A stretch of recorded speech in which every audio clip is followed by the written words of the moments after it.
مجھے یاد ہے فرسٹ ٹائم جب میں پالیٹکس میں آئی تو لوگوں کو فیس کرنا بہت بڑا ایک چیلنج تھا. بالکل. آئی ریممبر میری جو فرسٹ اسپیچ تھی جو کہ داریل میں تھی, جہاں پہ ہمارے بہت نوٹیبلس تھے, جیسے ہمارے CM, چیف منسٹر بھی وہاں پہ تھے, فورس کمانڈر بھی, اور لوگ 4,000 to 5,000 لوگ تھے ان کے سامنے فرسٹ اسپیچ, اور وہ بھی داریل میں فرسٹ ٹائم ایک لڑکی اسپیچ کر رہی تھی. تو وہ ایک بڑا چیلنج تھا میرے لیے. میری مدر کا بہت بڑا رول ہے اس میں. ایون بینگ ان ایجوکیٹڈ, انہوں نے مجھے بہت زیادہ ایجوکیشن کے فیلڈ میں اور پھر ابھی پولیٹیکل لائف میں بہت زیادہ سپورٹیو ہے.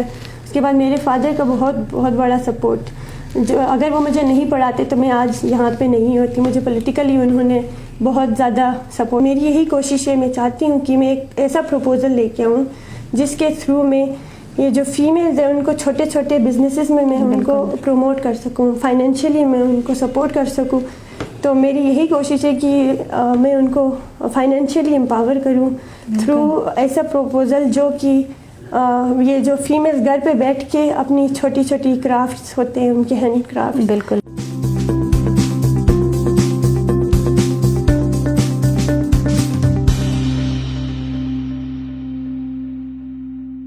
بسم اللہ الرحمن الرحیم.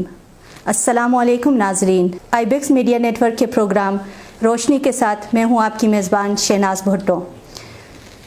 آج پروگرام میں ہمیں ایک اسپیشل گیسٹ نے جوائن کیا ہے جو کہ ممبر گلگت بلتستان اسمبلی ہے, مس سریا زمان صاحبہ, جن کا تعلق ضلع دیامر کے تحصیل دریل سے ہیں اور GB اسمبلی کی ینگسٹ فیمیل ممبر بھی ہیں.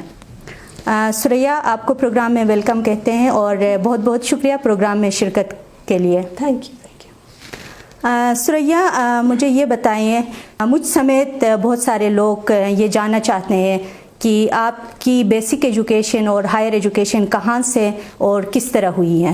بسم اللہ الرحمن الرحیم. سب سے پہلے تو شہناز آپ کا بہت بہت شکریہ, آپ کی ٹیم کا بہت بہت شکریہ, اور IBEX میڈیا کا بہت بہت شکریہ جنہوں نے آج مجھے یہاں پہ بولنے کا موقع دیا.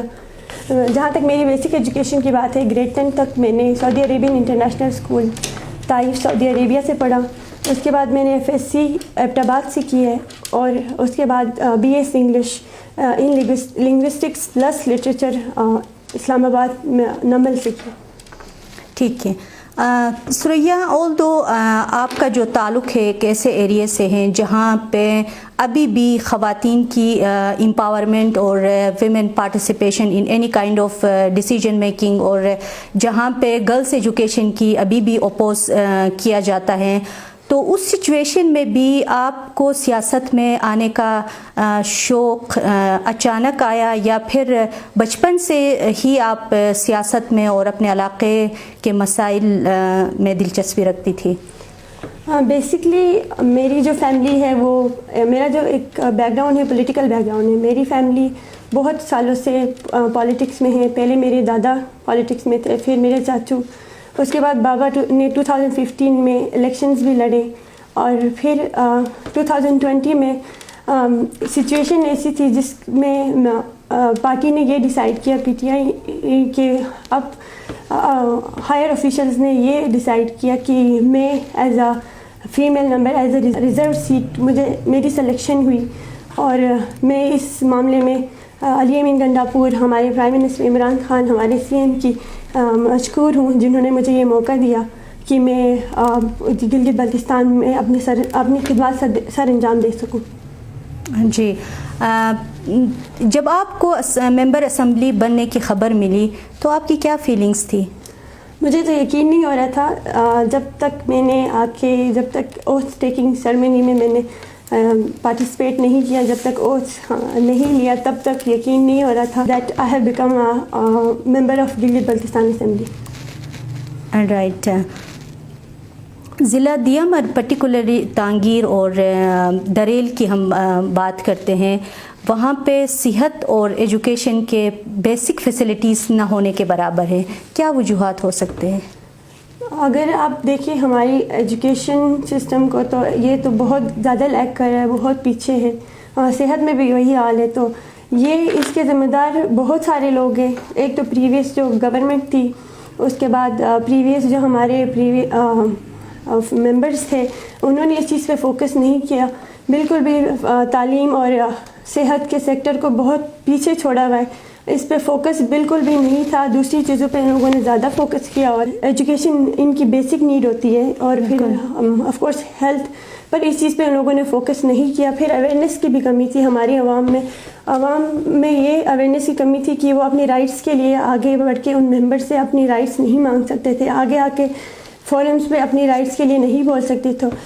اسی لیے اسپیشلی فیمیل ایجوکیشن پہ تو بالکل بھی کسی کا فوکس نہیں تھا, اس لیے فیمیل ایجوکیشن نہ ہونے کے برابر ہے ہمارے ایریا میں. جی بالکل. آپ کی نظر میں گلگت بلتستان میں خواتین کو کس قسم کے مسائل کا سامنا ہے, اور ان مسائل کے حل کے لیے کس طرح کے سٹیپس لیے جا سکتے ہیں, یا آپ کیا تجویز کر سکتی ہیں کہ ان مسائل کے حل کے لیے کیا کر سکتے ہیں؟ سب سے بڑے مین ایشوز تو ہیلتھ اینڈ ایجوکیشن ہی ہے. ایجوکیشن اب دیکھیں شہروں میں تو اچھے اسکولز بھی ہیں, کالجز بھی ہیں, ایک ہماری یونیورسٹی بھی ہے, پر جو ریموٹ ایریاز ہے یہاں پہ یہ والی فیسلٹی نہیں ہے, فیسلٹی لوگوں کو نہیں مل رہی. اسکولز ہے پر بہت کم ہے. پھر اس کے بعد جب لڑکیاں 10th کر جاتی ہے تو اس کے بعد پیرنٹس ڈرتے ہیں کہ وہ اپنی بچیوں کو اپنے شہر تک ایسے نہیں بھیج سکتے. ایون غربت کی وجہ سے بھی اتنے وہ افورڈ نہیں کر سکتے کہ اپنی بچیوں کو شہر بھیج سکے. اور اس کے بعد صحت, ہمارے پاس فیمیل ڈاکٹرز بالکل بھی نہیں ہیں, تو لوگ ایسی عورتیں بھی ہوتی ہیں جو ڈلیوری کیسز ہوتے ہیں وہ میلز کے پاس زیادہ تر نہیں جانا چاہتی, پھر گھروں پہ ڈلیوریاں ہوتی ہے, پھر اس حساب سے ان کے آس پاس کوئی ڈاکٹر نہیں ہوتی, تو اس سے بہت زیادہ ڈیتھس بھی ہوتی ہے. تو ڈاکٹرز کی کمی اور ایجوکیشن ان دونوں ایریاز پہ بہت زیادہ فوکس ہونا چاہیے. یہ بہت بڑا ایشو ہے. بالکل. سریا, بین فیمیل پولیٹیشین پولیٹیکل لیڈر, سیاست میں آنے کے بعد آپ کو کس نوعیت کے اپرچونیٹیز اور چیلنجز کا سامنا کرنا پڑ رہا ہے؟ being from an area if you see داریل, وہاں پہ آپ دیکھتے ایجوکیشن کو ہی مطلب لوگ کتنا پروموٹ نہیں کرتے, تو پھر سیاست میں آنا ایک بہت بڑی بات ہے. تو ایٹ دا بگننگ بہت زیادہ کرٹیسزم ہوا, کرٹیسائز لوگوں نے کیا, but at the same time لوگوں نے اپریشیٹ بھی بہت کیا. اپریسیشن لوگوں نے ویلکم بھی کیا, جو کہ میری ایکسپیکٹیشن سے زیادہ تھی. تو لوگ یہ ہوتا ہے کہ there is negativity and positivity in every field of life. اور پھر دوسرے چیلنجز ایشوز, جب مجھے یاد ہے فرسٹ ٹائم جب میں پالیٹکس میں آئی تو لوگوں کو فیس کرنا بہت بڑا ایک چیلنج تھا. بالکل. آئی ریممبر میری جو فرسٹ اسپیچ تھی جو کہ داریل میں تھی, جہاں پہ ہمارے بہت نوٹیبلس تھے, جیسے ہمارے CM, چیف منسٹر بھی وہاں پہ تھے, فورس کمانڈر بھی, اور لوگ 4,000 to 5,000 لوگ تھے ان کے سامنے فرسٹ اسپیچ, اور وہ بھی داریل میں فرسٹ ٹائم ایک لڑکی اسپیچ کر رہی تھی. تو وہ ایک بڑا چیلنج تھا میرے لیے. پھر میڈیا کو فیس کرنا ایٹ دا بگننگ, اور پھر آپ اسکول لائف سے پولیٹیکل لائف میں آتے تو یہ بہت ڈفرینٹ ہوتا ہے. اسکول لائف اور there is a difference between political life and school life.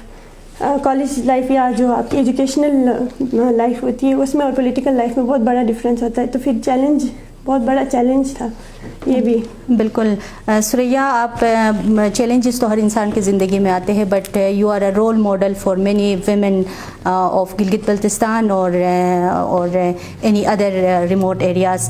اور میں آپ سے یہ پوچھنا چاہوں گی کہ آپ کو اس اسٹیج تک لانے میں آپ کے فیملی میں سب سے زیادہ کس کا رول رہا ہے, آپ کو کس کا سپورٹ رہا ہے؟ سب سے زیادہ میرے پیرنٹس کا, آف کورس میری مدر کا بہت بڑا رول ہے اس میں. ایون بینگ ان ایجوکیٹڈ, انہوں نے مجھے بہت زیادہ ایجوکیشن کے فیلڈ میں اور پھر ابھی پولیٹیکل لائف میں بہت زیادہ سپورٹیو ہے. اس کے بعد میرے فادر کا بہت بڑا سپورٹ, جو اگر وہ مجھے نہیں پڑھاتے تو میں آج یہاں پہ نہیں ہوتی. مجھے پولیٹیکلی انہوں نے بہت زیادہ سپورٹ کیا. ایجوکیشن جب میں ایجوکیشن حاصل کر رہی تھی تب بھی, اور ابھی پولیٹیکل لائف میں وہ میرے گارڈین, ٹیچر, میرے آئیڈیل سب کچھ وہی ہے. تو ان کا بہت بڑا سپورٹ ہے میرے پیرنٹس کا, ایون سبلنگس سب کا بہت سپورٹ ہے. واو. سریا, یہ بتائیے کہ خواتین کی پولیٹیکل پارٹیسپیشن کیوں ضروری ہے, اور آپ کی کیا رائے ہے اس حوالے سے؟ خواتین کی پولیٹیکل پارٹیسپیشن آف کورس بہت زیادہ ضروری ہے, کیونکہ ایک فیمیل کی پرابلمس کو سمجھ سکتی ہے. ایک ہم میل ڈومیننٹ سوسائٹی میں رہتے ہیں. یہاں پہ میلز آپ کی پرابلمس کو اتنا نہیں سمجھیں گے جتنی ایک فیمیل آپ کی پرابلمس کو سمجھ کر سالو کر سکتی ہے. تو اسی لیے فیمیلز کے لیے کام کر سکتی ہے, تو ان کی پارٹیسپیشن ان پالیٹکس بہت زیادہ ضروری ہے. آپ کا تعلق ایک رولنگ پارٹی سے ہیں اور پارٹی کے اندر بھی آپ ایک بہت اچھے عہدے پر فائز ہیں, تو آپ جب چاہے جو چاہے آپ تبدیلی لا سکتی ہیں. تو آپ نے کیا سوچا ہے اپنے علاقے میں خواتین کی فلاح و بہبود کے لیے؟ آپ کے فیوچر پلانس کیا ہیں؟ میرا سب سے مین ٹارگیٹ تو ایجوکیشن, فیمیل ایجوکیشن, وہ بھی دیامر میں, اور جو کہ بالکل بھی بہت کم ہے. جو لٹریسی ریٹ ہماری فیمیلز کی, ایون میلز کی بھی بہت کم ہے, پر کمپیرنگ ٹو فیمیلز وہ تو بہت زیادہ کم ہے. تو میرا یہی سب سے مین ایم ہے کہ میں فیمیل ایجوکیشن کو پروموٹ کروں تھرو اسکولز. ہم لوگ زیادہ سے زیادہ اسکولز بنائیں, جو ہوم اسکولز ہیں ان کی تعداد ہم لوگ بڑھا لیں, انسینٹیوز دیں پیرنٹس کو کہ وہ اپنے بچوں کو اسکول بھیجیں, کیونکہ آج کل یہ بھی ہے غربت بہت زیادہ ہے, تو پیرنٹس بچوں کو اسکول نہیں بھیجتے. تو انسینٹیوز جب ملیں گے پیرنٹس کو تو کیوں نہیں وہ اسکول اپنے بچوں کو اسکول بھیجیں گے. پھر یہ ووکیشنل سینٹرز فیمیلز کے لیے انشاءاللہ. اور اس کے بعد میری یہی کوشش ہے, میں چاہتی ہوں کہ میں ایک ایسا پروپوزل لے کے آؤں جس کے تھرو میں یہ جو فیمیلز ہیں ان کو چھوٹے چھوٹے بزنسز میں ان کو پروموٹ کر سکوں, فائنینشلی میں ان کو سپورٹ کر سکوں. تو میری یہی کوشش ہے کہ میں ان کو فائنینشلی امپاور کروں تھرو ایسا پروپوزل جو کہ یہ جو فیمیلز گھر پہ بیٹھ کے اپنی چھوٹی چھوٹی کرافٹس ہوتے ہیں ان کے ہینڈ کرافٹ, بالکل, پھر گھر کی جو بنی چیزیں ہوتی ہے کہ ایک وہ شرم محسوس کرتی ہے اس کو سیل کرنا. تو ایک ایسا پروپوزل, ایک ایسا پروگرام جس کے تھرو یہ اپنی چیزیں گھر سے باہر بیچ سکے اور پھر فائنینشلی امپاور ہو جائے. بالکل. سریا, گلگت بلتستان کی خواتین پرٹیکولرلی بچیوں کے لیے آپ کیا میسج دینا چاہیں گی؟ خواتین اور بچی کو اسپیشلی کی تعلیم حاصل کرے, کیونکہ تعلیم کے بغیر کوئی معاشرہ ترقی نہیں کر سکتا. اور پھر پالیٹکس میں حصہ لے, کیونکہ یہ ایک اچھی فیلڈ ہے. اس کو جوائن کرنے میں لوگ ہیزیٹیٹ کرتے ہیں. اس میں کوئی ایسی بات نہیں ہے. آپ ایک اپنے ایشوز کو پالیٹکس میں آ کے اس کے تھرو آپ اپنے ایشوز کو سالو کر سکتی ہے. ایک اچھی فیلڈ ہے. تو اور ہر زندگی کے ہر شعبے میں آپ کو آگے آنا چاہیے اور سب سے زیادہ اپنی تعلیم حاصل کرنی چاہیے. تھینک یو سو مچ سریا صاحبہ, پروگرام کے لیے وقت دینے کا اور اپنے خیالات کا اظہار کرنے کا. اور ناظرین, پروگرام کا وقت ختم ہوا. آپ کے فیڈ بیک کا انتظار رہے گا. اپنی میزبان شہناز کو اجازت دیجیے گا. اللہ حافظ.